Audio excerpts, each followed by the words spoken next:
جو آپ نے ذکر کیا اپنے انٹرو میں, پی ایس ایل میں جو ان کا جوش و خروش تھا وہ دیکھنے سے تعلق رکھتا تھا. میں سمجھتا ہوں کہ اب آسٹریلیا کی ٹیم پاکستان آئی ہوئی ہے, 4 مارچ سے ٹیسٹ سیریز شروع ہو رہی ہے, اور پھر جس طرح آپ نے بتایا سپٹمبر کے آخر میں انگلینڈ کی کرکٹ ٹیم پاکستان آئے گی.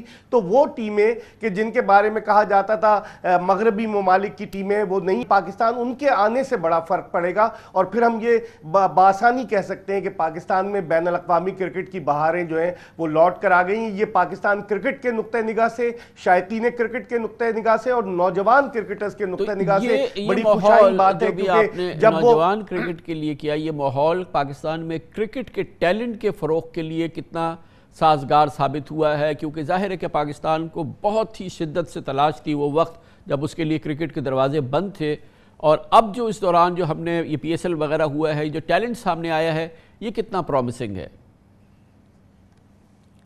دیکھیں کامران صاحب, جب ہم اس سے پہلے, آپ نے بھی ذکر کیا کہ جب ہم اس سے پہلے متحدہ عرب امارات میں جا کر کرکٹ کھیلتے تھے تو وہاں نہ تو ہمارے اپنے بچے تماشائی جا کر دیکھ سکتے تھے, اور وہاں بھی کھلاڑیوں کی قید ہوتی تھی, ایک لمیٹڈ نمبرز آف پلیئرز جاتے تھے, لیکن یہاں پاکستان میں آپشنز کھلے ہوئے تھے. تو میں سمجھتا ہوں کہ اپنے سٹارز کو گراؤنڈ میں نوجوان جا کر جب دیکھیں گے تو ان میں کرکٹ کا جو جوش و خروش ہے وہ اور بڑھے گا, ان میں اور ولولہ جذبہ پیدا ہوگا, جس کی انسپریشن کی وجہ سے ہمیں ٹیلنٹ ملے گا. اور میں سمجھتا ہوں کہ آئندہ آنے والے وقت میں چونکہ پاکستان میں کرکٹ ہو رہی ہے تو پاکستان کو ضرور نیا ٹیلنٹ میسر آئے گا. اس کی بھی اہمیت ایکسپلین کیجئے, جو آئی سی سی نے ہمارے جو کھلاڑیوں نے وہاں ایکسل کیا ہے اور متعدد کھلاڑیوں کو ایوارڈز ملے ہیں, اور وہ ایوارڈز ملے, وہ ٹرافیز ملی کہنے کو, جو کہ بھارت میں کسی ایک کھلاڑی کو نہیں ملی, اس کی کیا امپورٹنس ہے؟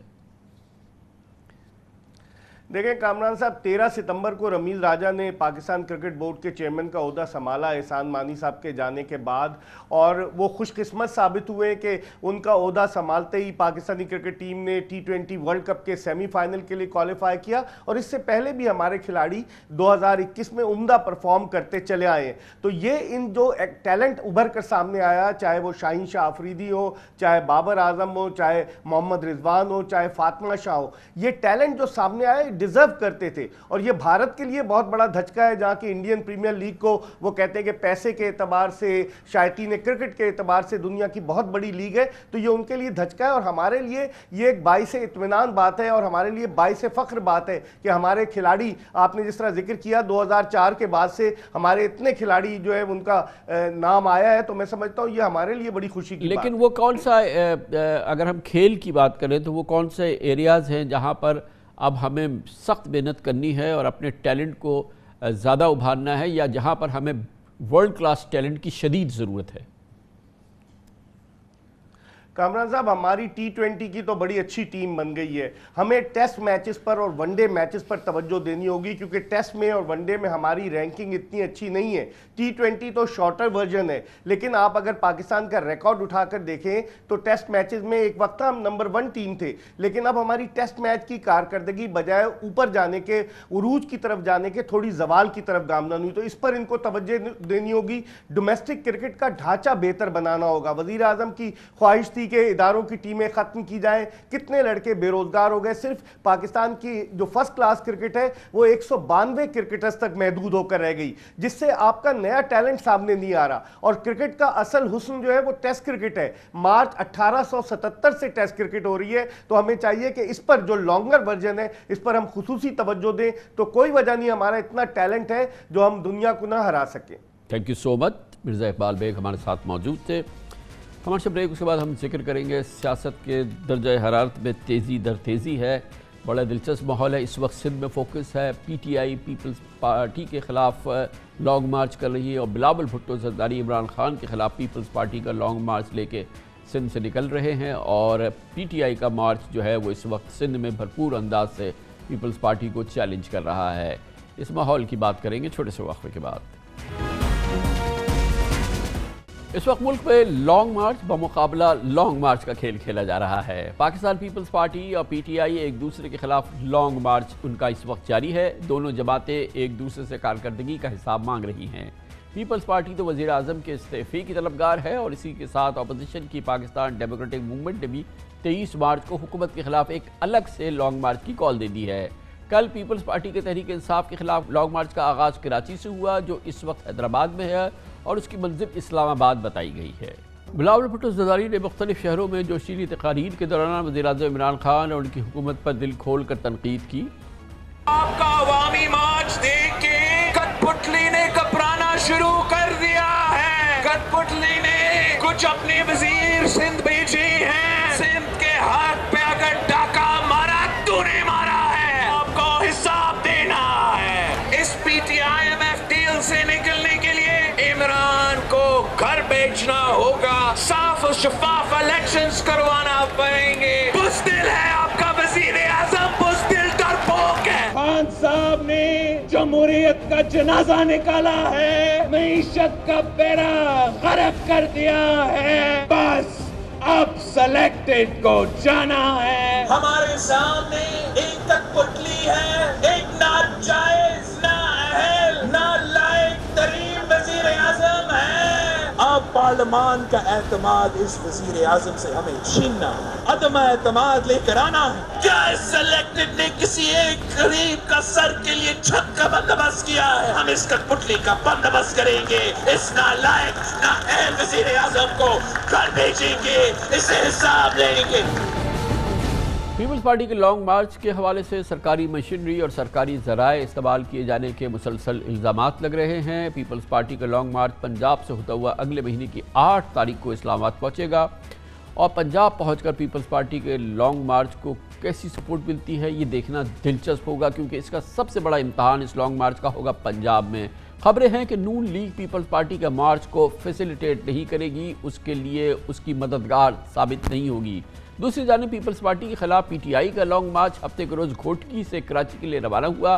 آج یہ لانگ مارچ پیپلز پارٹی اور بلاول بھٹو کی سیاست کے گڑھ لاڑکانہ میں پڑاؤ ڈالے گا۔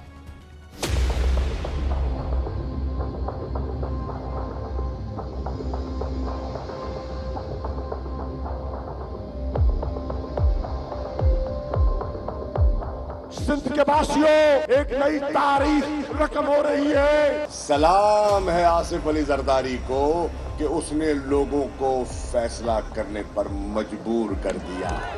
اسپتالوں میں اپنے گھر کے جانوروں کا علاج نہیں کراتے یہ، اور سمجھتے کہ میرے سندھی بھائی بہن وہاں جا کے علاج کرائیں گے۔ بلاول زرداری نے ووٹ مانگنا ہے، آگے سے سندھ کے عوام نے بولنا ہے مرسو مرسو ووٹ لٹے تو۔ ساتھ ملاؤ گے، ساتھ چلو گے، آگے بڑھو گے، مقابلہ کرو گے۔ لانگ مارچ کے دوران مختلف مقامات پر پی ٹی آئی کے رہنماؤں نے عوام سے خطاب میں پیپلز پارٹی کی قیادت کو بہت شدید تنقید کا نشانہ بنایا۔ بلاول کہتے ہیں عمران خان سے حساب لینے جا رہا ہوں، عمران خان 3.5 سال کا حساب دے گا، تم 15 سال کا حساب دے دو۔ بلاول صاحب مارچ لے کر نکل رہے ہیں، یہ کیا مانگنے کے لیے جا رہے ہیں؟ 14 سال سے صوبائی حکومت سندھ کی پیپلز پارٹی کے پاس، یہ مارچ کس کے خلاف لے کر نکلے ہوئے ہیں؟ بیبی زرداری یہ صرف چوری کا، کرپشن کا مال بچانے کے لیے یہ تماشا لگایا ہے۔ صدارت بھی تمہارے پاس تھی، وزارت عظمیٰ بھی تمہارے پاس تھی، سندھ کا وزیر اعلیٰ بھی تمہارا تھا، تم غالب، تم حاکم، اور سندھ کی حالت بدلی کہ نہ بدلی؟ یہ زرداری مافیا جو بھٹو کی قبر کو بیچ کر اپنی جائیدادیں بنا رہے ہیں لیکن عوام کو کچھ نہیں دے رہے، ان کی سیاست کو دفن کرنے آ رہے ہیں۔ مل نہیں رہا، لاقانونیت، قبضے، یہ مافیا چلتا ہے، ایسے تباہ کر دیا پورے صوبے کو گھوٹکی سے کراچی تک۔ نظریاتی سیاست دفن ہو گئی اور زرداری کی سیاست عام ہو گئی ہے۔ کہتے ہیں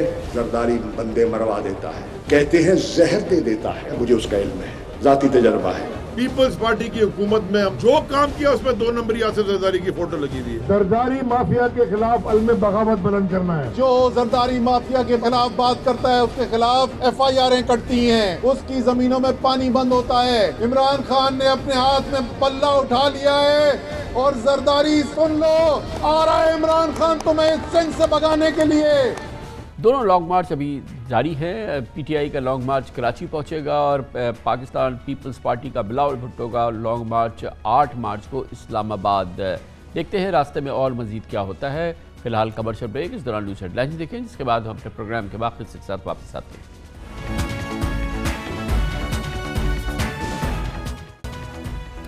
اب سے تھوڑی دیر قبل پاکستان کے عوام کے لیے اطمینان کی اور سکون کی خبر وزیر اعظم عمران خان نے دی جب انہوں نے قوم سے خطاب کیا، اور اس کے باوجود کہ دنیا بھر میں پیٹرول ڈیزل کی قیمتوں میں اضافہ ہو رہا ہے اور مہنگائی میں اضافہ ہو رہا ہے، وزیر اعظم عمران خان نے ماہرین کو کم از کم حیرت زدہ کر دیا جب انہوں نے اعلان کیا کہ وہ فوری طور پہ پاکستان میں پیٹرول اور ڈیزل کی قیمتوں میں 10 روپے فی لیٹر کمی کر رہے ہیں۔ قوم سے 44 منٹ انہوں نے خطاب کیا اور مہنگائی کے ختم کرنے کے حوالے سے انہوں نے متعدد اقدامات کا اعلان کیا، اور جس میں سب سے امپورٹنٹ اعلان یہ تھا کہ وہ فوری طور پہ ملک بھر میں پیٹرول اور ڈیزل کی قیمتوں میں 10 روپے فی لیٹر کمی کی جا رہی ہے۔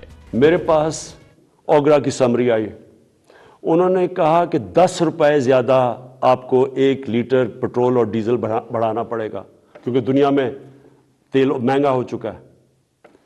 تو میں آج آپ کے سامنے بڑی خوشخبری سنانا چاہتا ہوں کہ بجائے 10 روپے بڑھانے کے ہم نے فیصلہ کیا ہے کہ 10 روپے پیٹرول اور ڈیزل کو آج ہم کم کر رہے ہیں۔ خیال یہ تھا کہ اس صورتحال میں پاکستان میں بجلی کی قیمتوں میں مزید اضافہ ہوگا، لوگوں کی مہنگائی سے کمر مزید ٹوٹے گی۔ وزیر اعظم نے یہاں پر بھی ایک پلیزنٹ سرپرائز دیا اور کہا کہ پورے ملک میں بجلی کی قیمتوں میں 5 روپے فی یونٹ کمی کی جا رہی ہے، جس سے 30 سے 35% یا 25 سے 30% جو ہے بجلی کے بل کم ہو جائیں گے اپنے اپنے سلیب کے لحاظ سے۔ یقیناً لوگوں کے لیے یہ بھی ایک بہت بڑی اطمینان کی خبر ہے، ایک جانب پیٹرول ڈیزل سستا ہو اور دوسری جانب بجلی سستی ہو جائے۔ بجلی کا اب ہم نے فیصلہ کیا ہے کہ 5 روپے یونٹ ہم بجلی کم کر رہے ہیں۔ 5 روپے یونٹ بجلی کم کرنے کا مطلب کہ 20% سے 50% آپ کے بجلی کے بل کم ہوں گے، اور یہ بھی ہم اس کے لیے سبسڈی اور بڑی محنت سے اور جگہ سے ہم نے سبسڈی نکالی ہے۔ اور میں یہ کیونکہ سب سے بڑا مسئلہ لوگوں کو ہوتا ہے بجلی اور پیٹرول اور ڈیزل، اس کی وجہ سے ساری چیزیں مہنگی ہو جاتی ہیں، تو ہم نے یہ فیصلہ کیا کہ ہم اگلے بجٹ تک ان 2 چیزوں کے اوپر ہم اب کوئی اضافہ بھی نہیں کریں گے، اور اس سے پہلے ہم نے ان کو کم بھی کر دیا۔ آج اس اپنی تقریر میں وزیر اعظم عمران خان نے شاید ہی پاکستانیوں کے لیے اتنی عمدہ خبریں نہیں سنائی ہوں جیسے کہ آج سنائیں، اور اسی حوالے سے انہوں نے ملک میں روزگار کے اضافے کے لیے کہا کہ مستقبل میں صنعتی منصوبوں کے حوالے سے ملک میں جو لوگ نئی انڈسٹری لگائیں گے ان سے سرمایہ کاری کے ذرائع نہیں پوچھے جائیں گے، نو کوسچنز آسکڈ۔ ان کا کہنا تھا کہ اوورسیز پاکستانیوں کو انڈسٹریز لگانے میں 5 سال تک ٹیکس ہالیڈے بھی ملے گا، یعنی ان کے لیے 5 سال تک ٹیکس کی مکمل چھوٹ ہوگی۔ اب ہم لے کے آ رہے ہیں آپ کے لیے انڈسٹریل پالیسی۔ انڈسٹریل پالیسی میں ہم کیا کر رہے ہیں کہ جو بھی انڈسٹری لگائے گا، جو بھی پیسے لگائے گا انڈسٹری کے اندر، اس سے کوئی سوال نہیں پوچھے جائیں گے۔ یہ ہم نے کنسٹرکشن میں بھی شروع میں یہ کیا تھا، اور جو سکھ انڈسٹری ہے اس کی ریوائول کے لیے ہم آپ کے سامنے پورا پروگرام ہے، ان کے لیے ٹیکس کی چھوٹ دیں گے ان کو۔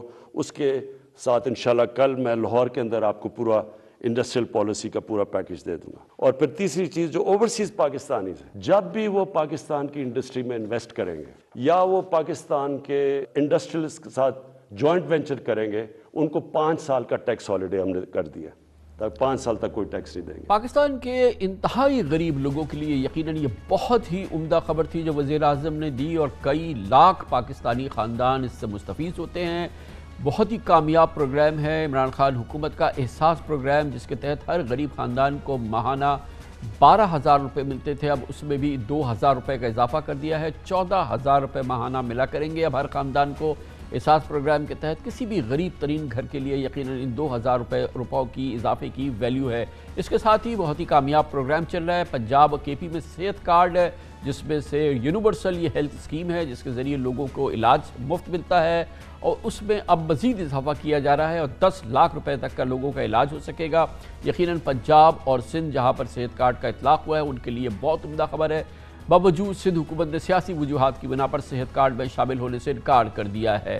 اس کے ساتھ ہی آج وزیر اعظم عمران خان نے ایک اور عمدہ اعلان کیا اور کہا کہ بے روزگار گریجویٹس کو اب 30,000 روپے ماہانہ انٹرنشپ دی جائے گی، اور یقیناً یہ کسی بھی گھرانے میں جہاں پر بے روزگار گریجویٹ ہوگا اس کے لیے یہ ایک بڑی اچھی انسینٹیو ہے، اسے 30,000 روپے انٹرنشپ ملے گی، اور اس طرح سے ان کا کہنا یہ ہے کہ 26 لاکھ اسکالرشپ دی جائیں گی۔ احساس پروگرام کے جو نچلے طبقے کے اوپر جو ہم 12,000 روپے دیتے تھے اس کو ہم نے 12,000 سے 14,000 پہ کر دیا۔ پھر ہم نے ایک اور کام کیا نوجوانوں کے لیے جو گریجویٹس ہیں، جس نے BA کی ہوئی ہے، جس کے پاس نوکری نہیں ہے، ہم نے فیصلہ کیا کہ ہم ان کو انٹرنشپ دلوائیں گے. 30,000 روپے جو بھی گریجویٹ ہوگا اس کو کہیں انٹرنشپ دلوائیں گے تاکہ ان کو کم از کم کوئی پیسہ ملے. پھر ہم نے اسکالرشپس کا میں آپ کو بتا دوں 26 لاکھ ہم نے اسکالرشپس جو ہمارے نیچے صوبے ہیں اور جو سینٹر ہے, اور اس کے اوپر 38 ارب روپیہ ہم خرچ کر رہے ہیں. سود کے بغیر قرضے دیں گے بزنس شروع کرنے کے لیے نوجوانوں کو, سود کے بغیر کسانوں کو دیں گے قرضے, سستا سبسڈائز بالکل جو غریب لوگ اپنا گھر بنانا چاہتے ہیں ان کو بالکل سستا قرضہ دیں گے. 407 ارب کے قرضے یہ اگلے 2 سال میں ہم دیں گے. ہم نے, مجھے بڑا فخر ہے کہ ہم نے بڑی مشکلوں سے پاکستان میں بینکوں کو راضی کیا کہ بینکس چھوٹے لوگوں کو قرضے دیں. بینکوں نے اب تک 150 ارب روپے کے ان کو دے چکے ہیں اپروولز, جس میں 50 ارب روپیہ ان گھروں کے لیے دے چکے ہیں, یعنی وہ کام شروع ہو گیا, گھر بننے شروع ہو گئے. ہر گھرانے کے لیے ہم انشاءاللہ مارچ کے آخر تک پنجاب میں ہر گھرانے کے پاس صحت کارڈ ہوگا. پاکستان کا آئی ٹی سیکٹر اس میں سب سے زیادہ پوٹینشل ہے پاکستان کی ترقی کا. پاکستان کے لاکھوں نوجوان اس وقت آئی ٹی سیکٹر سے منسلک ہیں. پاکستان میں سٹارٹ اپس میں سرمایہ کاری ہو رہی ہے. بیرون ملک سرمایہ کاری میں $400 ملین تک اس سال ہو چکی ہے. بہت بڑا پوٹینشل ہے اور اس کے لیے یقیناً ایک خوابی پیکج کا اعلان کر چکی ہے عمران خان حکومت, اور جس میں شامل ہے ٹیکسوں میں 100% کمی, کیپٹل گین ٹیکس میں بالکل مکمل چھوٹ, فری لانسرز کے لیے فارن ایکسچینج باہر میں رکھنے کا اعلان. وزیر اعظم عمران خان نے آج اس میں مزید بہتری کا اعلان کیا اور آج کی ان کی تقریر میں آئی ٹی سیکٹر کے لیے مزید بہتر ماحول کی خبر تھی. آئی ٹی سیکٹر کے لیے اس میں آئی ٹی کمپنیز بھی ہیں اور فری لانسرز بھی ہیں. پہلی چیز, ان کو 100% ہم نے ٹیکس معاف کر دیا. فورن ایکسچینج, اب تک ان کا ہم نے کوئی کنڈیشنز لگائی ہوئی تھی کہ اتنا فورن ایکسچینج آپ کو پاکستان میں رکھنا ہے. ہم نے مکمل طور پہ 100% فورن ایکسچینج پہ ان کو چھوٹ دے دی ہے کہ یہ چاہے کوئی اس کے اوپر ریسٹرکشن نہیں ہے, باہر لے جائیں اندر لے آئیں, 100% اب فورن ایکسچینج کی موومنٹ ان کے ہاتھ میں ہے. یعنی ہم نے ریسٹرکشن ساری ختم کر دی ہے. جو بھی آئی ٹی کی سٹارٹ اپس ہیں ان کو 100% ہم نے کیپٹل گینز ٹیکس سے ختم کر دیا, یعنی ان کا ٹیکس ختم کر دیا سارے سٹارٹ اپس کا. یقیناً اس پورے ماحول کے آج جو پیکج آیا ہے اس کے سیاسی منظر بھی ہے. وزیر اعظم عمران خان کی اس مہنگائی کی وجہ سے سیاسی مقبولیت میں بڑی تیزی سے کمی ہو رہی تھی. اپوزیشن اس کا بھرپور فائدہ اٹھا رہی تھی. یقیناً حکومت شدید دباؤ میں تھی اور سیاسی دباؤ ہی تھا جس کا اب جواب دیا عمران خان نے, اور بڑا ٹھوس جواب ہے. جوابی حملہ ہے اپوزیشن کی پہ, سیاسی جوابی حملہ آج کے اس پیکج کے ذریعے. مگر کیا واقعی حکومت کی اتنی سخت ہے کہ وہ یہ مراد دے سکے اور یہ تمام اقدامات کر سکے, کیونکہ یقیناً حکومت اس وقت IMF پروگرام کے تحت چل رہی ہے. IMF کے اہداف ہیں جو حکومت نے پورے کرنے ہیں. پاکستان کو اس وقت کسی قسم کا خسارے کا, چاہے وہ خزانے کا خسارہ ہو یا کرنٹ اکاؤنٹ کا خسارہ ہو, وہ اس کی گنجائش نہیں ہے. حکومت اس سب کو کیسے فنڈ کرے گی, اس تمام سوالوں کے جواب ہمیں وزیر خزانہ جناب شوکت ترین دیں گے, جو کہ پروگرام کے آگے ہمارے ساتھ موجود ہوں گے. ایک تفصیلی انٹرویو کے لیے پہلے اس پورے پیکج کا انڈیپینڈنٹ جائزہ لیتے ہیں. ماہرین اس پیکج کو کیسے دیکھتے ہیں, حکومت کی سخت کو, اور اس پہ عمل درآمد کرنے کے لیے حکومت کے پاس کتنے ذرائع ہیں, ان تمام سوالوں کے جواب ہمیں دیں گے. ہمارے ساتھ موجود ہیں ڈاکٹر ندیم الحق, پاکستان کے ممتاز ماہر معیشت بھی ہیں, وائس چانسلر ہیں آج کل Pakistan institute of development economics PIDE کے, اور ہمارے ساتھ جناب عابد قیوم سلیری ہیں جو کہ معاشی امور کے اور ان تمام منسلکہ امور کے ماہر ہیں. آپ ہیں ایگزیکٹو ڈائریکٹر SDPI کے. بہت بہت شکریہ آپ حضرات کا. ڈاکٹر ندیم الحق صاحب, آپ فرمائیے, ایک بڑا زبردست پیکج دیا ہے عمران خان صاحب نے موجودہ انفلیشن کے حوالے سے, مہنگائی کے حوالے سے. ایک عام پاکستانی کے لیے اگر اس کو بتایا جائے کہ اس کا بجلی کا بل تقریباً 25 سے 30% کم ہو جائے گا, اس کا جو فیول کے خرچہ جو کہ مین خرچے ہیں یہ 2 بڑے, اس میں ایک بڑی کمی اب آ جائے گی اس وقت کے لحاظ سے, کم از کم 5-7%, اور اس سے منسلکہ پھر جو مہنگائی پہ اثر ہوگا وہ کمی آئے گی. تو یقیناً اس کے لیے تو اس سے اچھی حوصلہ افزا آج کے حوالے سے خبر نہیں ہو سکتی. پاکستان کی معیشت اس کا بوجھ اٹھا سکتی ہے. کامران صاحب دیکھیے, اس میں مسئلہ یہ ہے کہ ہم کوشش یہ کرتے ہیں کہ اکانومی پیکیجز کے تھرو چلے اور ہمیشہ پیکیجز دے دیتے ہیں. پیکیجز ابھی ہم نے IMF کا پروگرام, میرا خیال کوئی مہینہ ہوا ہے کہ ہم نے سائن کیا ہے, اور IMF کے پروگرام میں ہماری کچھ اگریمنٹس تھیں, کچھ ہم نے وعدے کیے تھے فسکل ڈیفیسٹ پہ. اب ہم نے یہ اناؤنسمنٹ تو دیکھی, ہم نے انالیسس دیکھا کہ اس پہ کیا فرق پڑے گا. کیا IMF نے اس کو انڈورس کر دیا ہے؟ کیا IMF مانتی ہے کہ یہ خرچہ الاؤڈ ہوگا زیادہ، یا کیا IMF ہم مصیبت میں پڑ جائیں گے ان کے ساتھ؟ ایک تو یہ بات ہے۔ دوسری بات یہ ہے کہ خان صاحب نے اپنی تقریر کے پہلے حصے میں کہا کہ انفلیشن جو ہے وہ PPP کی حکومت میں، نواز شریف کی حکومت میں، سب حکومت میں انفلیشن اونچی تھی۔ اب انفلیشن پھر بڑھ گئی ہے، اچھی بات، ٹھیک ہے، پر خان صاحب کہہ رہے ہیں کہ ان کے لیول تک نہیں بڑھی، تو پھر بھائی پیکیج کی ضرورت کیا تھی؟ پیکیج کیوں دینے کی ضرورت تھی؟ اور پھر یہ بھی بات سوچنے والی ہے کیا جب انفلیشن بڑھے گی ہم ایسا پیکیج دیں گے؟ کیونکہ اس پیکیج کے کچھ خرچے بھی ہیں۔ اگر بجلی کے جو سبسڈی جا رہی ہے یا بجلی کی قیمت جو گرائی ہے، اس میں تو سن رہا ہوں کہ 100 سے 500 بلین تک شاید نقصان ہو سکتا ہے۔ اگر اتنا نقصان ہوگا تو وہ تو پھر بجٹ میں ہی آئے گا نا، تو جب وہ بجٹ میں آئے گا تو پھر کیا ہوگا؟ اچھا، پھر دوسری چیز یہ بھی کہ ایسے پیکج پہلے بھی دیکھے گئے ہیں۔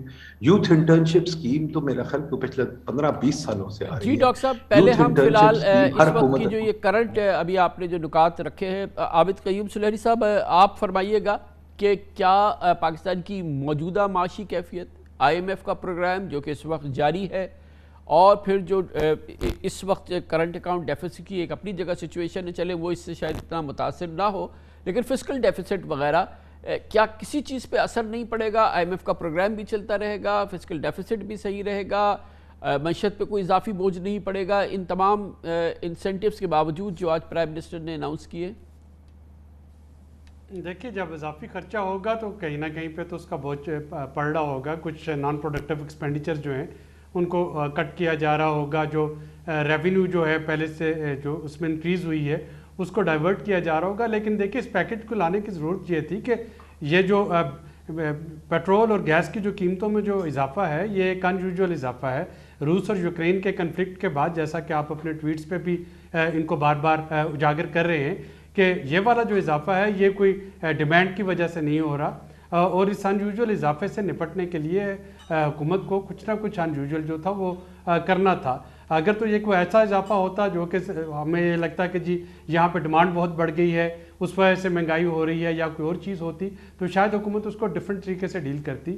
لیکن یہ جو تصادم کی کیفیت اس وقت ہمارے پڑوس میں شروع ہو گئی، اگر یہ بڑھتی چلی جاتی ہے تو ظاہر ہے کہ حکومت جو ہے وہ نہیں چاہے گی کہ عوام کو اس کی مشکلات میں مزید اضافہ کرے۔ سیاسی طور پہ تو اس کی منطق سمجھ میں آ رہی ہے سلیری صاحب، معاشی طور پہ منطق سمجھائیے نا کہ آلریڈی جیسے خان صاحب نے، پرائم منسٹر صاحب نے فرمایا کہ 70 ارب روپے ماہانہ کی ہم سبسڈیز پہ دے رہے ہیں، تو اس پہ تو مزید اضافہ ہوگا نا آگے۔ آئل پرائسز تو ابھی اور اپ پہ جا رہی ہیں، اور تو وہ ہم فنڈ کہاں سے کریں گے؟ دیکھیں، یہ شوکت ترین صاحب کے پاس یہ سارے نمبرز کی انہوں نے کیلکولیشن کی تھی کہ تقریباً 300 ارب روپے تک کی جو سبسڈیز تھی وہ یہ افورڈ کر رہے تھے۔ اب سوال وہاں پہ یہ پیدا ہو رہا تھا کہ کیا اس کو کسی ٹارگیٹڈ میکانزم کے ذریعے، کوئی پیٹرول کارڈ کی آپ نے بہت سی بحث سنی ہوگی پچھلے 1 مہینے میں، لیکن وہ ہمیں معروضی حالات میں جو گروپ تھا اس کو وہ ڈویبل نہیں لگ رہی تھی کہ وہ کر تو لیں، لیکن اس کو ٹرانسپیرنسی جو ہے اس کی کیسے انشور کی جائے گی کہ صاف اور شفاف طریقے سے صرف موٹر سائیکل والے کو یا صرف رکشے والے کو اس کا فائدہ جو ہے وہ مل سکے۔ پھر یہ سوچا گیا کہ وہ لوگ جن کے پاس موٹر سائیکل بھی نہیں ہے، اگر وہ پبلک ٹرانسپورٹ میں سفر کرتے ہیں تو ان کا خیال کیسے رکھا جائے۔ تو آخر میں بڑی بحث و تمہید کے بعد اسی چیز پہ اتفاق ہوا کہ 10 روپے کم کر کے اگلے 4 مہینے تک اس کو فریز کرتے ہیں۔ اگر تو رشیا اور یوکرائن کے حالات جو ہیں اس میں کوئی بہتری آتی ہے، بیلاروس پہ جو بات چیت شروع ہونے کا امکان ہے، تو ظاہر ہے کہ حکومت کے پاس سے کوشن جو ہے وہ آتا چلا جائے گا اور یہ بتدریج جون تک آ رہا ہوگا۔ اگر خدا نخواستہ نہیں آتی تو پھر بھی حکومت کے پاس ایسا کوئی آپشن نہیں تھا کہ عالمی منڈی میں اگر تیل کی قیمتیں $140 چلی جائیں تو حکومت اس کو پاس آن نہیں کر سکتی تھی سیاسی وجوہات کی بنا پہ۔ لیکن میں یہ بتا دوں کہ تقریباً 300 ارب یقیناً کم از کم جون تک تو گزر جائے گا، اور یہ پولیٹیکل اسٹارم بھی۔ ندیم الحق صاحب، یہ جیسا کہ ہم نے دیکھا ہے کہ پولیٹیکل گورنمنٹس اور ڈیموکریسیز میں پاکستان میں تو بڑی زبردست اس کی ایگزامپل موجود ہے، ایکسپیڈینسیز کام کرتی ہیں، خاص طور پہ جب یہ آخری وقت یعنی کہ ٹرمز پوری ہو رہی ہوتی ہیں۔ ہم نے کتنی بار اپنی زندگی میں ایسے ہی کیا ہے، کیونکہ جمہوری حکومت ہوتی ہے یا پبلک کے پاس اس کو بھی جانا ہوتا ہے۔ ایون مشرف صاحب کی گورنمنٹ میں آپ کو معلوم ہے کہ آخر میں کس طریقے سے کیا گیا، تو اور اسی وقت اپوزیشن نے اپنی کیمپین شروع کر دی تھی حکومت کو ڈسلاج کرنے کی، اور جلوس اور لانگ مارچ۔ تو یہ ہے تو پولیٹیکلی ایکسپیڈینٹ ہے، مگر پاکستان میں ایسے ہی ہوتا رہا ہے اور ہمارے خطے کی جمہوریتیں بھی اسی طرح سے کرتی رہی ہیں اپنے جو یہ اس قسم کے معاملات ہیں ان کو مینیج؟ خان صاحب مسئلہ یہ ہے کہ ہمارے ملک میں ہم نے ڈے ون سے ہم نے پہلے دن سے اکنامک پالیسی بنانے سے اپنا ذمہ چھوڑ دیا ہے. ہم نے شروع دن سے اکنامک پالیسی کنسلٹنٹ کو دی ہوئی ہے. شروع میں پاپا نیک صاحب آئے تھے, پھر ڈاکسیاڈس صاحب آئے تھے, اس کے بعد آپ ڈیفیڈ اور ورلڈ بینک وغیرہ سب آ کے پالیسی بناتے ہیں. جب آپ نے خود پالیسی بنانی چھوڑ دی ہے, میری آپ سے التجا ہے کامران خان صاحب کہ آپ ہماری جگہ بلایا کریں ڈیفیڈ اور ورلڈ بینک کے لوگوں کو. ان کو کیوں نہیں بلاتے؟ ان سے پوچھیں, پالیسی تو وہ بناتے ہیں. اور ہمارے حکمران جو ہیں اگر کوئی ایسی مراتیں دیتے ہیں تو پھر ہمیں کم از کم کیلکولیشن تو دیں نا, ہمیں بتائیں تو صحیح کہ کتنا خرچہ آئے گا. ایک اوپن پیپر تو لکھ کے دیں کہ یہ کیا ہے. دیکھیے ہم ایک اور چیز ہم جو کرتے ہیں کامران خان شروع دن سے کرتے آ رہے ہیں, ایک طرف سے کام خراب کرتے ہیں, ایک طرف سے آپ انڈسٹری یا کاروبار کو, انڈسٹری چھوڑ دیں, کاروبار کو آپ ٹھیس پہنچاتے ہیں. ہم نے پی ایچ ڈی میں بہت اس کا حساب لگایا ہے. آپ این او سی کی گیم کھیلتے ہیں, ٹیسٹیشن کی گیم کھیلتے ہیں, ڈاکیومنٹیشن کی گیم کھیلتے ہیں. حکومت ساری جو آپ کے کاروباری ہیں ان کے تقریباً 3 سے 4 دن ہفتے کے لگتے ہیں حکومت کی یہ ڈاکیومنٹیشن, این او سی اور یہ کام کرنے میں. ان کاموں پہ ان کے جو خرچے بڑھ جاتے ہیں اس کو آپ کہتے ہیں او پھر مراتے ہیں. تو اور بھائی خدا کے واسطے جو ڈی ریگولیشن کا کام ہے جو ہم لکھتے رہتے ہیں کرتے رہتے ہیں کہ خدا کے واسطے این او سی کا نظام ختم کرو, خدا کے واسطے پوچھ گچھ کا نظام ختم کرو, خدا کے واسطے لوگوں کو کام کرنے دو. وہ کام نہیں کرنے دینا, آپ نے مراتیں دینی ہیں. یہ جو مراتیں دینے کا نظام ہے یہ بڑا فالس نظام ہے. بہت اچھی بات کی ہے ڈاکٹر صاحب, بڑی امپورٹنٹ بات کی ہے سلیری صاحب. یہ نی چیئر کی ریئیکشن ہے, اس میں تو کوئی دوسری بات ہی نہیں ہے. آج جو ہوا ہے اس کی ٹائمنگ آپ دیکھیں, جو اپوزیشن ہے وہ سڑکوں پہ نکل آئی ہے اور ظاہر ہے کہ خان صاحب کی جو ریٹنگز ہیں وہ بالکل سنک کر رہی ہیں. حالیہ آپ نے دیکھا ہے گیلپ سروے وغیرہ. تو یہ ساری چیزیں نی جرک ریئیکشن ہے. ڈاکٹر ندیم الحق صاحب اور ان جیسے جتنے ماہرین کہتے ہیں کہ کوئی سسٹینیبل ایکشنز, وہ سسٹینیبل چیزیں جو کہ وقت کی ضرورت ہے وہ نہیں ہوتی. آپ نے فرمایا کہ جو کہ ان نیسیسری ایکسپینڈیچرز ہیں ان کو کٹ کیا جائے گا, تو اس کے لیے اتنا بڑا طوفان کی ضرورت پڑی. یہ پہلے ہی کٹ کیوں نہیں ہو؟ اور اس جیسے کہ بہت سارے اقدامات ہیں جو کہ ہونے ہیں, ایس او ایز ہیں, یہ ہمارا پرائیویٹائزیشن پروگرام ہے, درجنوں ہمارے انرجی کے ایشوز ہیں. یہ حکومت اب 3.5 سال پورے کر کے 4تھے سال کے اینڈ کی طرف جا رہی ہے, تو وہ تو نہیں کیا. لیکن جیسے ہی ہنگامہ ہوا, سڑکوں پہ لوگ نکلے, تو پھر یہ تمام چیزیں ہم نے دیکھا کہ ایک نی جرک ریئیکشن ہو گیا. یہ اس پہ کام جو ہے یہ ہمارا پچھلے تقریباً 2 مہینے سے جاری تھا. اور جیسا کہ میں نے کہا کہ پہلے ٹارگیٹڈ سبسڈی پہ کیلکولیشنز ہم کر رہے تھے, جو میکرو اکنامک ایڈوائزری گروپ جس میں ڈاکٹر ندیم الحق صاحب بھی ہمارے ایک معزز ممبر گائیڈ کرتے رہتے ہیں. تو کام اس پہ چل رہا تھا. میں اس کو شاید نی جرک ریئیکشن نہیں کہوں گا. ہاں یہ ضرور ہے کہ اس کی ٹائمنگ کنسائڈ کر گئی کہ ادھر اپوزیشن کی ریلی شروع ہوئی اور ادھر سپیچ ہو گئی, لیکن یہ ساری چیزیں جو تھی اس پہ کام چل رہا تھا. اور یہ ہم نے لاسٹ فرائیڈے کو ہی جو ہی پرائم منسٹر جب واپس آئے ہیں ماسکو سے, تو اسی دن ہم نے اپنی کنکلوژن جو ہے وہ ان کو پیش کی تھی کہ یہ کنکلوژن ہے, یہ آپشنز ہے اور اس طریقے سے اس کو فنڈ کر کے آگے چلانا ہے. اب اگر ہم اس کو سسٹینیبل اکانومی بنانا چاہتے ہیں جیسا کہ ڈاکٹر صاحب نے فرمایا اور میں متفق ہوں ان سے, تو پھر ہمیں ایک منیمم کنسنسس لانا پڑے گا. پھر اپوزیشن کو سمجھنا ہوگا مجبوریاں حکومت کی کہ کیا وجوہات ہیں جن کی بنیاد پہ بجلی کے بل بڑھ رہے تھے یا جن کی بنیاد پہ پیٹرول یا ڈیزل کے بل بڑھ رہے تھے. تو اور یہ جب شوکت ترین صاحب کے عزیز صاحب کے زمانے میں نہیں بڑھائے گئے تھے تو تب بھی بڑا کلیئر تھا 2007-8 میں کہ آنے والے دنوں میں شاید یہ ہانٹ کرے گا. اور اب بھی اگر یہ اس میں کمی نہیں آتی ہے اس ٹینشن میں رشیا اور یوکرین کی, تو شاید اس کا فسکل سائڈ جو ہے یہ ہٹ کرے گی ہمیں. لیکن اگین پھر میرا مشورہ یہ ہوگا کہ پھر اپوزیشن اور حکومت کو اس پہ ڈائلاگ کر لینا چاہیے کہ کون سی ایسی وہ کمپلشنز ہیں جن کی بنیاد پہ حکومتوں کو تلخ فیصلے کاش ایسا ہو پاتا سلیری صاحب کہ پرائم منسٹر ایگری کرتے کہ اپوزیشن کے ساتھ وہ باقاعدہ بیٹھیں گے یا لیڈر آف دی اپوزیشن کے ساتھ بیٹھیں گے. بہت بڑے بڑے مسائل ہیں. لیکن بہت بہت شکریہ ڈاکٹر ندیم الحق, جناب عابد قیوم سلیری. کمرشل بریک, اور اب ہوں گے ہمارے ساتھ وزیر خزانہ شوکت ترین. ان تمام سوالات کا, ان شکوک کا, شبہات کا جو بھی آپ نے جن کا ذکر سنا, حکومت کی سکت, کیسے اس پہ عمل درآمد ہوگا, ان تمام سوالوں کے جواب ہم حاصل کریں گے جناب شوکت ترین سے ایک چھوٹے سے وقفے کے بعد. وقفے سے قبل آپ نے تفصیل سے سنا وزیر اعظم عمران خان کی آج تقریر، مہنگائی کے خلاف ان کا بظاہر لگتا ہے اعلان جنگ، مہنگائی کے خلاف کریک ڈاؤن، مگر یقینی طور پہ جو اقدامات ہوئے ہیں، جو اعلان کیے گئے ہیں، اس سے عوام کو 100% فائدہ ہوگا۔ عوام یقیناً اس میں سب سے بڑا فائدہ ان کو ہوگا۔ ایک متوسط طبقے کے پاکستانی کے ماہانہ اخراجات میں کمی ہوگی، اس کے سر درد میں کمی آئے گی، مجموعی طور پر بھی مہنگائی میں کمی آنے کی توقع ہے، کیونکہ جب بجلی کی قیمتیں اور پیٹرول ڈیزل کی قیمتیں کم ہوں گی تو مجموعی مہنگائی میں بھی کمی آئے گی۔ یقیناً پاکستان کی معیشت اس بوجھ کو اٹھا سکتی ہے، یہ نہیں۔ سب سے اہم سوال یہ ہے اور یہ بھی کہ IMF کا پروگرام جاری ہے اور اس پروگرام پہ اس کے کیا اثرات ہوں گے۔ ان تمام معاملات پہ آپ نے وقفے سے قبل ہمارے 2 ماہرین کی بات سنی۔ اب اس سلسلے میں ہم مسلمہ حکومت کا موقف، پاکستان تحریک انصاف کی حکومت کا موقف اور اس پیکج کی مزید تفصیلی معلومات حاصل کرتے ہیں، اور اس کے لیے ہمیں اب جوائن کر رہے ہیں وزیر خزانہ پاکستان جناب شوکت ترین۔ بہت بہت شکریہ شوکت ترین صاحب۔ یہ فرمائیے گا کہ یقیناً اس سے اخراجات ہیں معیشت کو اس کو فنڈ کرنا پڑے گا۔ بجلی کی قیمتیں اگر ہم کم کر رہے ہیں، اگر ہم پیٹرول ڈیزل کی قیمتیں کم کر رہے ہیں تو ہماری سبسڈیز جو ہیں وہ مزید اضافہ ہوگا۔ کہاں سے آئیں گے وہ فنڈز، اس کو ہم کیسے فنڈ کریں گے، اس کے لیے کیا آپ کے ذہن میں ہے کہ یہ جو اس کی ضرورت ہے اس کے لیے سرمایہ کی، وہ کہاں سے آئے گا؟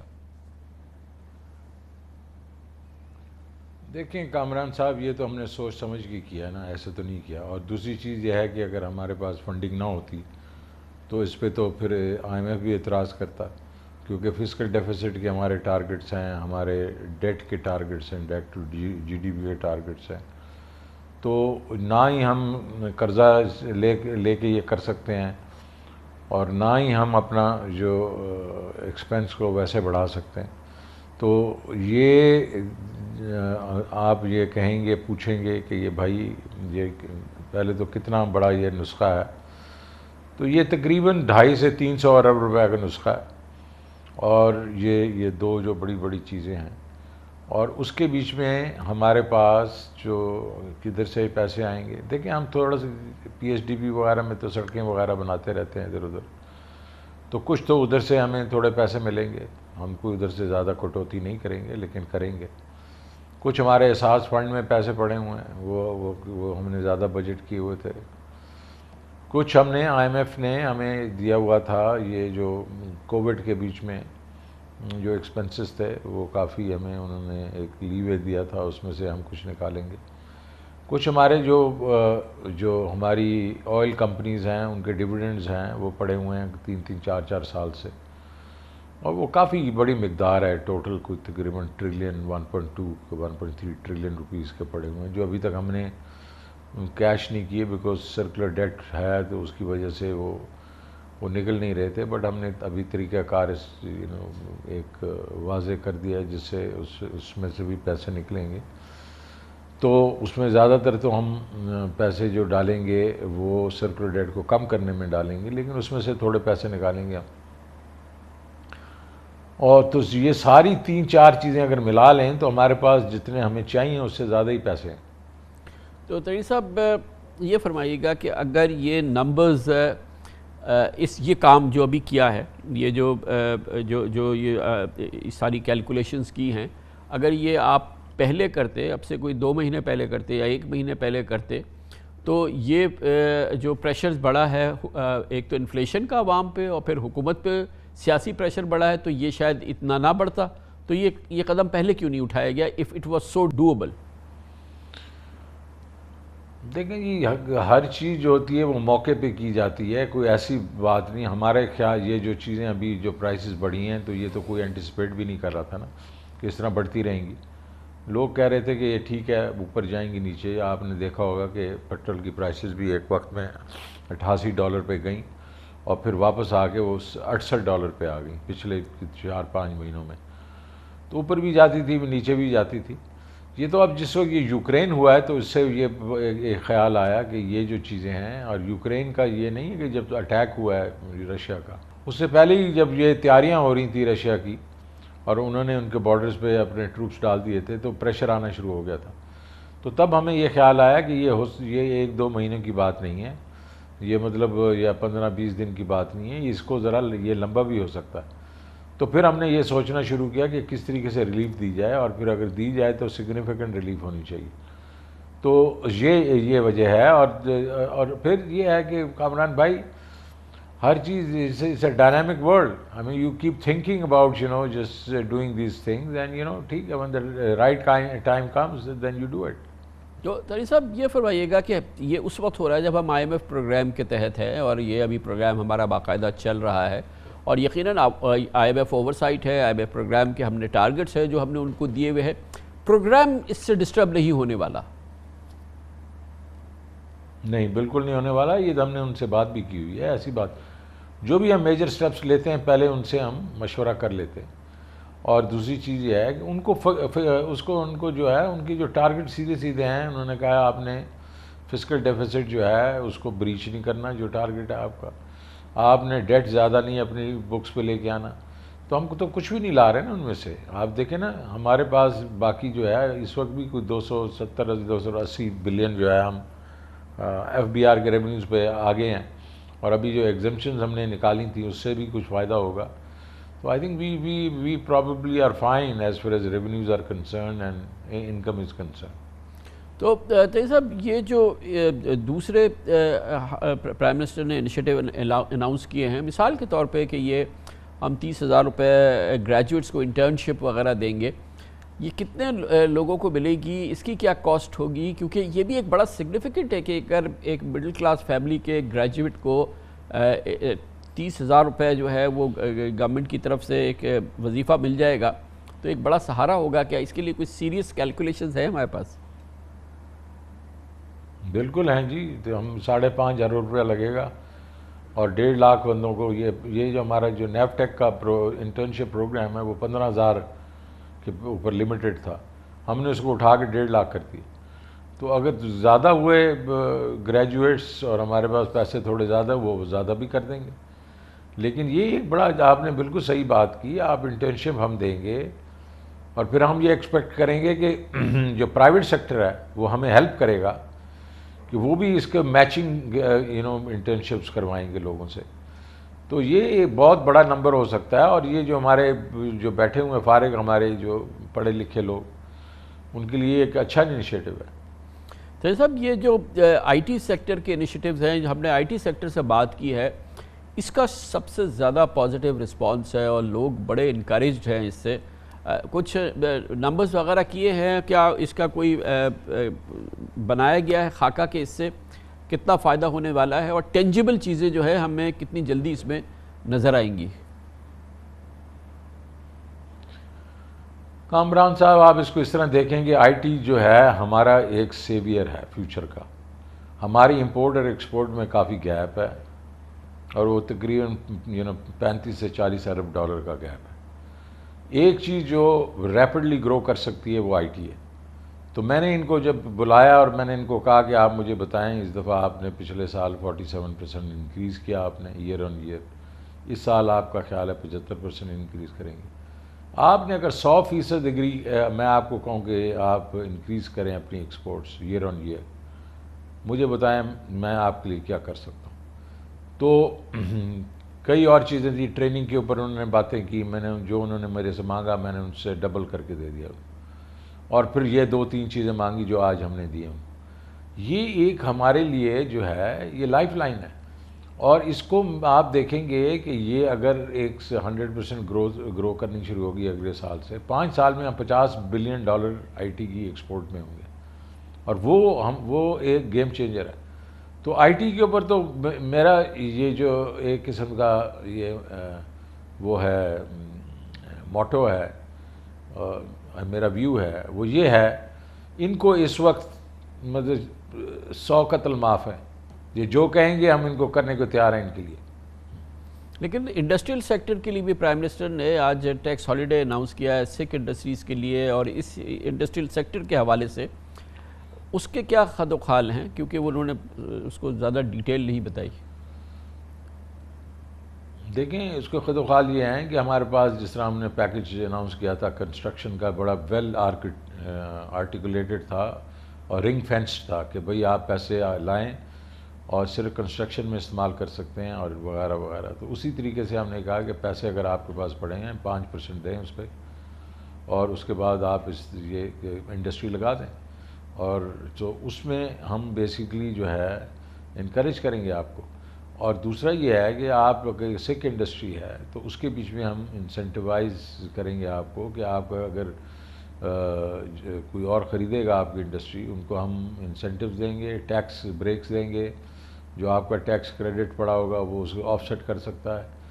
اور پھر یہ ہے کہ جو اوورسیز پاکستانیز ہیں وہ یہاں انویسٹ کریں انڈسٹری میں تو ان کو 5 سال کا ٹیکس بریک ملے گا. اور وہ اگر جوائنٹ وینچر کرنا چاہتے ہیں پاکستانیوں کے, لوکل پاکستانی, وہ بھی کر سکتے ہیں. تو یہ سارا کچھ جو ہے ہم اس لیے کھول رہے ہیں کہ دیکھیں ہماری اس وقت اکانومی گرو تو کر رہی ہے لیکن ایک قسم سے آپ you want to broaden the base, you want to make sure کہ جو آپ کی انڈسٹری ہے, industry should become the engine. اور دنیا میں جہاں گروتھ ہوئی ہے, جہاں مطلب ایک قسم سسٹینیبل گروتھ ہوئی ہے, وہاں انڈسٹری نے بہت بڑا رول پلے کیا ہے. اس دن ایک بہت انٹلیکچوئل چائنیز جو ہم چائنا گئے تو وہ بات کر رہا تھا اور اس نے کہا کہ ہم لوگوں نے بیٹ کیا انڈسٹری پہ اور انڈیا نے بیٹ کیا آئی ٹی پہ. انڈیا بھی اس وقت بہت اچھا کر رہا ہے آئی ٹی پہ, $150 بلین کی ان کی ایکسپورٹ ہے. اور ہماری انڈسٹری جو ہے انہوں نے کوئی 5-6-7 ملین جابز کریٹ کی ہیں آؤٹ آف آئی ٹی اور ہم نے 80 ملین جابز کریٹ کیے ہیں آؤٹ آف انڈسٹری. سو اسی کہنے کا مقصد یہ ہے کہ آپ کا جو جب تک انڈسٹریل بیس براڈن اور اسٹرانگ نہیں ہوگا تو آپ باقی چیزیں جو ہیں وہ جو ہے وہ زیادہ نہیں کر سکیں گے. تو اسی لیے ہم نے یہ ایک نیا انیشیٹو لیا اور یہ اس کی فرویشن جو ہے وہ اگر ابھی امیجیٹلی تو ہوگی نہیں, یہ جو ہے 3-4-6 مہینے سے شروع ہوگی, اگلے 12 مہینے 16 مہینے جو ہے. تو اس کا مطلب یہ ہم کوئی پالیٹکس کے لیے یہ نہیں کر رہے, ہم صرف کر رہے ہیں اس لیے کہ پاکستان کو انڈسٹریلائزیشن کی ضرورت ہے. صاحب کچھ سوال میرے رہ گئے, ایک چھوٹا سا وقفہ ہے جس کے بعد ہم واپس آئیں گے. وزیر خزانہ شوکت ترین ہمارے ساتھ ہوں گے. Welcome back. وزیر اعظم عمران خان نے آج مہنگائی کے خلاف جس کریک ڈاؤن کا اعلان کیا, جن اقدامات کا اعلان کیا, اس کو فنڈ کیسے کریں گے, اس کی معاشی سکت حکومت کے پاس کہاں سے آئے گی, ان تمام سوالوں کے جواب ہمیں دے رہے ہیں وزیر خزانہ جناب شوکت ترین. صاحب یہ بتائیے گا کہ سب سے بڑا جو اس وقت آپ کی کاسٹ ہے اس میں ظاہر ہے کہ ایک تو جو بجلی کی ٹیرف کم کر رہے ہیں اور آپ دوسری طرف یہ جو پیٹرولیم پرائسز جو ہے فیول پرائسز یہ کم کی ہیں. اس میں ایک اور ہمارا ٹارگٹ ہے نا, ہم نے لیوی بھی اکٹھی کرنی تھی, پیٹرولیم لیوی, اور اس کے لیے 300-350 ارب روپے ہم نے جمع کرنے تھے. تو اب وہ بھی ہم فردر ایڈ نہیں کریں گے نا اس میں. تو اس کا مطلب یہ کہ ایک وہ جو جرک ہے ہمیں وہ بھی لگے گا دوسری طرف سے کہ اب ہم لیوی نہیں انفورس کریں گے اپنی. دیکھیں لیوی تو ہمیں انفورس کرنی پڑے گی لیکن لیوی کو بھی ہمیں خود برداشت کرنا پڑے گا, جس میں گورنمنٹ برداشت کرے گی اس کو. تو کیونکہ ابھی دیکھیں یہ تو اس وقت 17-18 روپے کی لیوی تو لگ چکی ہے نا, 10 روپے اور رہ گئے اس کے, اور اس میں ڈیزل میں کوئی تقریباً 15 روپے رہ گئے. تو وہ تو جب لگتی رہے گی تو وہ ہمیں کرنی پڑے گی, لیکن اس کی جو کاسٹ ہوگی وہ ہم برداشت کریں گے. جو آپ نے کے ساتھ معاہدہ ہے ہمارا, وہ ہم لیوی تو لگائیں گے. جو آپ نے پورے پیکج کی تقریباً 300 ارب روپے کاسٹ بتائی ہے, اس میں یہ جو لیوی آپ اس کا بوجھ اٹھائیں گے وہ شامل کیے؟ جی شامل کی ہے, بالکل شامل کی ہے. اچھا یہ بتائیے کہ یہ جو آپ نے فرمایا کہ ایک فنڈنگ جو آئے گی وہ ان ڈیویڈنڈ سے آئے گی جو ہماری انرجی کمپنی, آئل کمپنیز جس پہ بیٹھی ہوئی ہیں, اور آپ نے کہا ان ایکسس آف 1 ٹریلین ہے. تقریباً 6-7 مہینے سے آپ کہہ رہے ہیں کہ یہ سارٹ آؤٹ ہو گیا ہے اور اب یہ جو ہے یہ ڈیویڈنڈز جاری ہوں گے, اس سے کچھ سرکولر ڈیٹ کی بھی فنڈنگ ہو جائے گی اور کچھ گورنمنٹ کو ظاہر ہے کہ جو سب سے بڑے جس کو بینیفٹ ہے وہ گورنمنٹ ہے. تو مگر یہ ہو نہیں پا رہا ہے. آج پھر آپ نے کہا ہے تو یہ کیا اس میں کوئی پرابلم ہے یا اب اس کو سارٹ آؤٹ کر لیا ہے؟ نہیں سارٹ آؤٹ کر لیا اب ہم نے. دیکھیں کیا پرابلم کیا تھا. پرابلم یہ تھا کہ یہ ان کے پاس لیکوڈیٹی نہیں تھی ان کمپنیوں کی. یہ ڈیویڈنڈ کدھر سے دیتے, کیش تو ہے نہیں, تو کیش بڑا تھوڑا ہے. تو ہم نے پھر اس کے بعد ہم نے لیکوڈیٹی جو ہے وہ آبویسلی طریقہ کار کیا جس میں لیکوڈیٹی کریٹ کریں گے. یہ واپس راؤنڈ ٹرپ ہوگا, ہمارے پاس جائے گا, پھر واپس ان کے پاس جائے گا. تو وہ سارا ایک تو اس میں ٹائم تھوڑا سا لگا. آپ کو معلوم ہے حکومت میں تو جو آؤٹ آف دی باکس جو سلوشنز ہوتے ہیں اس پہ کچھ زیادہ ہی ٹائم لگتا ہے. ہمارے پرائیویٹ سیکٹر میں تو ہوتا تو یہ 2 ہفتے میں ہو جاتا, تو یہاں 3 مہینے لگے. لیکن اب ہم نے سارٹ آؤٹ کر لیا. تو it's now done. It is now done. We know how much money we'll get. اس میں سے ہم نے کہا کہ ہم کچھ پیسے ہاں ادھر ڈائیورٹ کر دیں گے. تو طویل صاحب یہ جو ہم فیول پرائسز کو مینیج کرتے ہیں ساری زندگی ہم یہ دیکھتے چلے آئے ہیں اور یہ ڈیبیٹ میں ہمیشہ سنتا آیا ہوں کہ ہمارے ہاں غریب اور امیر کو وہی فیول پرائسز دینی پڑتی ہے, دنیا میں بھی دینی پڑتی ہے. اس دفعہ کچھ اس قسم کی گفتگو ہم نے سنی تھی کہ جو لوور اینڈ والا جو فیول کنزمپشن جس کی کم سے کم ہے, موٹر سائیکلز والے یہ والے, کہ ان کے لیے پرائسز جو ہیں وہ کسی صورت سے ریگولیٹ کر کے کم کر لی جائے, اور جو امیر آدمی اس کو کیوں وہ اس کمی کا فائدہ ہو. کیا یہ ٹیکنیکلی پاسبل نہیں ہے یا یہ کہ یہ چیز جو ہے وہ یہ ڈوبل نہیں ہے, کیا وجہ ہے اس کی؟ نہیں بالکل آپ کی جو ہم لوگ یہ کافی دنوں سے یہ سارا ڈسکس کریں پیکیج, تو یہ ایک بالکل ایک اوپینین یہی تھی کہ ہم یہ کریں جو آپ کہہ رہے ہیں, لیکن اس کا کرنے کا طریقہ جو ہے نا اس میں ٹائم لگتا. اس میں کیونکہ دیکھیں نا آپ احساس جو ہے راشن کے اوپر آپ نے دیکھا ٹائم لگا ہے, اب وہ لانچ تو ہو گیا ہے, لیکن اس پہ یہ اگر ٹائم لگتا تو لوگوں کو تو پھر مطلب مشکل پڑی رہتی نا. لیکن لانگ ٹرم میں ہم اسی طریقے سے کرنا چاہ رہے ہیں کہ ہم بیسیکلی ٹارگیٹڈ سبسڈی دینا چاہ رہے ہیں, بے شک whether it is on electricity یا پھر اس پہ پیٹرول وغیرہ پہ, یہ ہم اس طرح ہی کریں گے.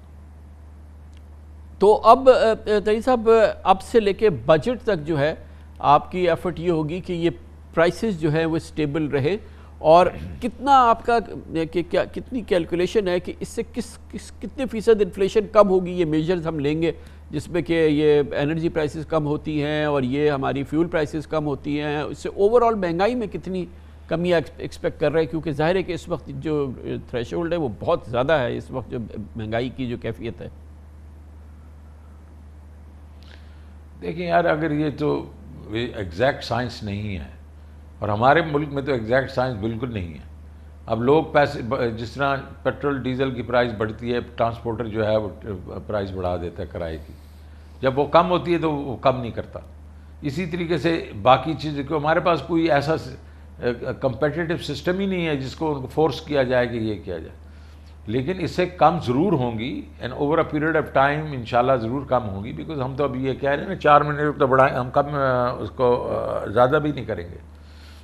تو یہ کتنی ہوں گی کامران بھائی, only time will tell, but there will be significant reduction. وہ ٹائم کب آئے گا جس میں آپ بتا سکیں کہ یہ جو ہماری اسٹیٹ اون انٹرپرائزز ہے جو اب بھی آپ کے کیلکولیشن کے مطابق 600-700 ارب روپے ہمارے خزانے سے کھا جاتی ہے, ہم پرائیویٹائزیشن نہیں کر پا رہے. آپ نے $2.5 ارب رکھے تھے اس سال پرائیویٹائزیشن کے, 1 ارب روپے کی پرائیویٹائزیشن ابھی ہوئی ہے, انبلیویبل ناکامی ہے.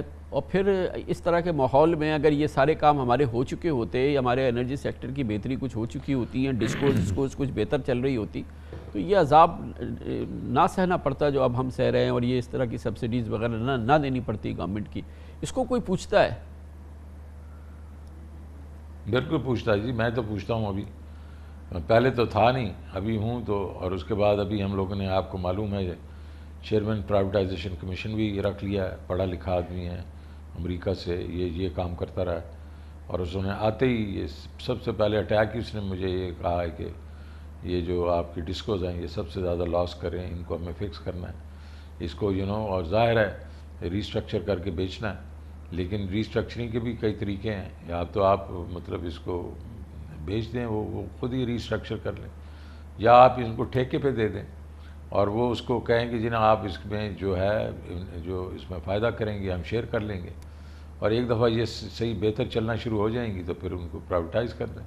تو یہ پورا پلان جو ہے ابھی ہم لوگوں نے مطلب بنا دیا. اس کے اوپر بھی ہے, PIA کے اوپر بھی ہے, اور اس طرح جو باقی 1-2 زیادہ, جس طرح اب سٹیل مل کے اوپر کافی آگے جا چکے ہیں ہم, RLNG کے پلانٹس ہیں اس کے اوپر کافی آگے جا چکے ہیں. تو آپ دیکھیے گا کہ ابھی یہ جو پچھلا تو 3.5 سال تو میں بھی اس پہ کوئی زیادہ پروگریس نہیں ہوئی, لیکن اگلے جو 1.5 سال میں انشاءاللہ آپ اس میں پروگریس دیکھیں گے. تھینک یو سو مچ سر, بہت بہت شکریہ. بہت شکریہ جناب شوکت ترین, وزیر خزانہ پاکستان ہمارے ساتھ موجود تھے. اس کے ساتھ ہی ہمارے آج کے پروگرام کا اختتام ہوتا ہے. کل آپ سے پھر ملاقات ہوگی انشاءاللہ. کل تک کے لیے کامران خان کو اجازت. اللہ حافظ. ناصر.